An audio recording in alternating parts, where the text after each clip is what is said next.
Hey guys, so in this video we will look into the rules of Svara in Veda chanting, which I call the skeleton of the Vedas. So the rule of Svaras is only applicable to the Vedas, the recitation of the Vedas. So hymns which do not have an origin from the Vedas are not bound to Svaras. For example, the Lalita Sahasranama, which has its origin from the Puranas. This Svara is what gives rise to the articulation in the Veda chanting, and there are strict rules as to how and when the particular akshara should be pulled in either middle, upper, lower, or other variants of the swaras as we recite them. So why are swaras so important? Let's just look at the genesis of Vedas for a while. So unlike the Smritis, Vedas, which are classified as Shrutis, were heard in a series of sounds by ancient sages. So the entire creation, entire universe is reverberating with different frequencies of sound energy.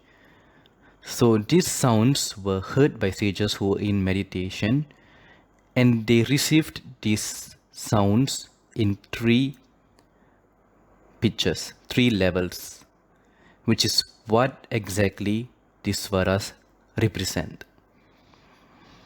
So if we look at it carefully, in Vedas, the aksharas, the sounds, the individual sounds in Vedic, in the Vedic language, merely represents the swara. For example, when we say, let's say, a portion from the Gayatri mantra, Tat Savitur. So the crude sound is just which is represented by Tat Savitur. Sa goes up, which is one kind of a swara. V goes down, which is another kind of swara, and Tur remains in the middle, which is also a form of a swara. So the swaras are actually represented by these very sounds. So this is why I say the swaras are the skeleton, and the pronunciations form the flesh and framework of the body we call Vedas. So the three pitches in which the Vedas were received are svarita, meaning a high pitch, udaattaa, a middle pitch, anudaattaa, a low pitch.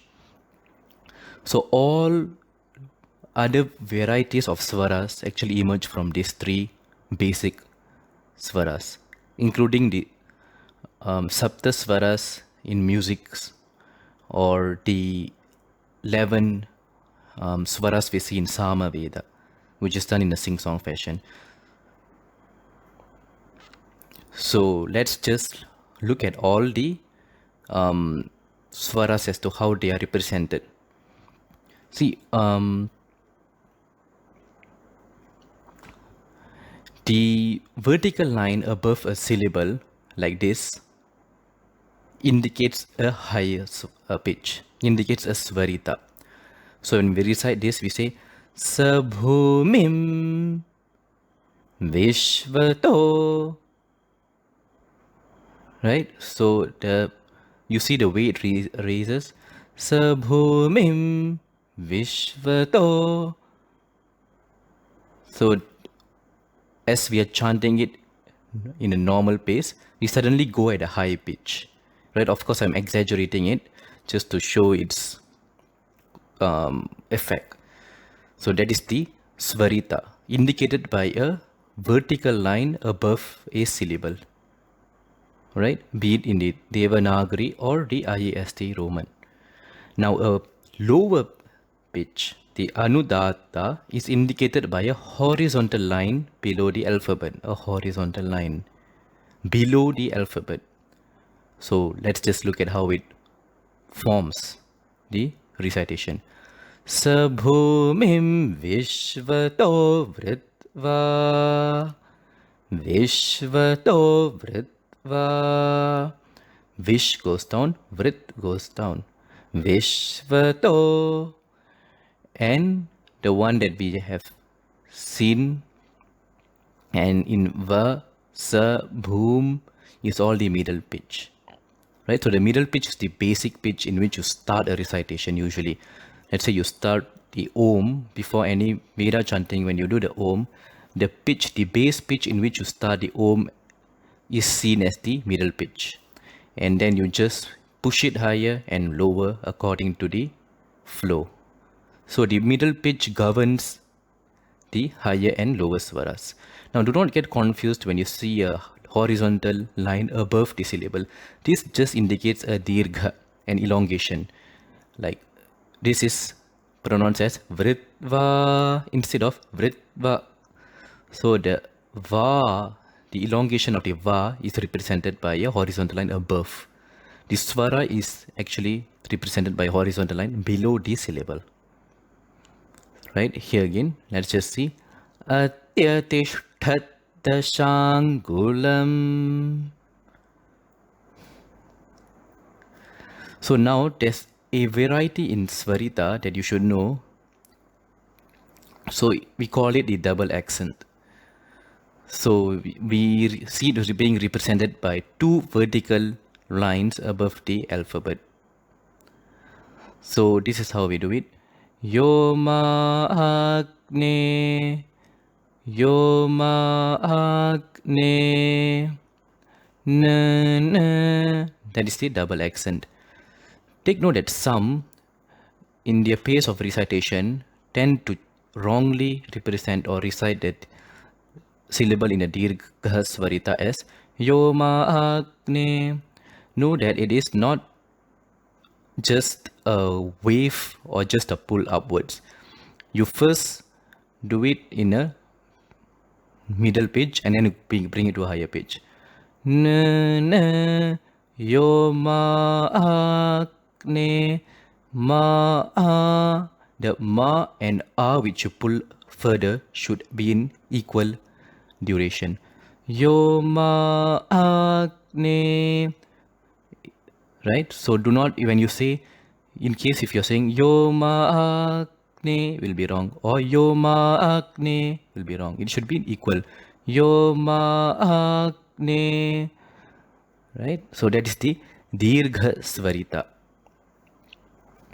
So the best way to master the svaras, which is the soul of the Vedas, is to just get hold of the middle pitch. You can do to practice is just to take a note and just recite it in a middle pitch at any bass pitch and just maintain it at that level. For example, as long as you can. So, and you can record it and see if your chanting, if your recitation remains at the middle pitch. So you shouldn't go as where you deviate. So make sure that you remain it in the middle as long as you can. So that will give rise to a mastery over the middle pitch. And once you get hold of the middle pitch, the svarita and anudaattaa will just come naturally. And that's it. You have mastered perhaps the core of Veda learning. So for example, some common verses from the Vedas where they are governed mainly by middle pitch. So this is from the Shiva Upasana mantra, from the Krishna Yajurveda. So see, you do not see a vertical line or a horizontal line in any of these places until this Pashupata Ye. So all this is being done in a middle pitch. So you can just practice it, just keep in a middle pitch. Namo Hiranyabahave Hiranyavarnaya Hiranyarupaya Hiranyapataye Ambikapataya Umapataye. Right? So all this comes in a middle pitch until Pashupataye. That's when the Ye goes up. Until then it's all in the middle. So it's just like a monotone. Another good example from the Ganapati Atharva Shirsham. So this is also something similar. We do not see any upper or lower pitch until Brahma, the Ma in Brahma. So this whole thing until Chandramastvam is in middle. So you can practice, you can pick verses like this and practice to master your middle pitch. Tvam Brahma, Tvam Vishnustvam Rudrastvam Indrastvam Agnistvam Vayustvam Suryastvam Chandramasstvam. So that's about it. Thank you for watching. Do master the Svaras if you want to master the Vedas.